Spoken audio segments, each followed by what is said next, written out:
La grande nouvelle vient de tomber. Un bastion stratégique de l'armée ukrainienne vient d'être anéanti.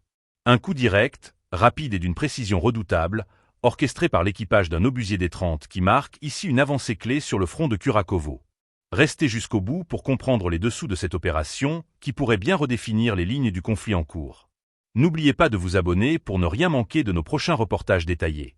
Question du jour. Selon vous, quelle sera la prochaine cible stratégique dans ce conflit? L'opération est survenue dans un contexte de tensions grandissantes et de lignes de front figées depuis des mois autour de Kurakovo. Cette ville stratégique du Donbass est devenue un symbole de la résistance ukrainienne, et en s'y attaquant, les forces pro-russes visent à frapper là où cela fait mal. Pourtant, le succès de cette offensive n'était pas garanti, compte tenu de la position défensive extrêmement fortifiée de l'armée ukrainienne.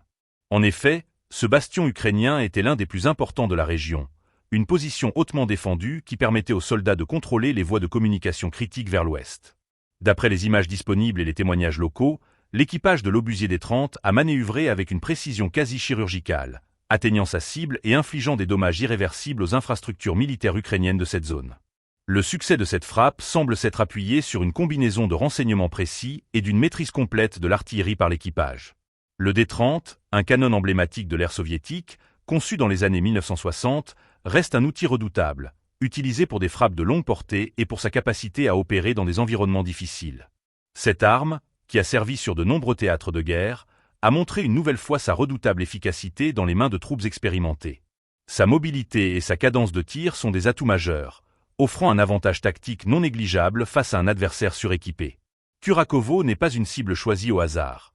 Sa proximité avec d'autres zones clés fait de cette ville un verrou stratégique. Son contrôle permet de renforcer les lignes pro-russes tout en affaiblissant considérablement la logistique ukrainienne dans la région. Avec la destruction de ce bastion, l'armée ukrainienne pourrait être contrainte de se repositionner, perdant ainsi l'un de ses points d'ancrage majeurs dans cette zone sensible. Cette offensive réussie pourrait aussi avoir des répercussions bien au-delà de la simple dimension militaire. Dans cette guerre où la guerre de communication est omniprésente, la prise d'un bastion aussi symbolique envoie un message puissant, aussi bien aux alliés qu'aux adversaires.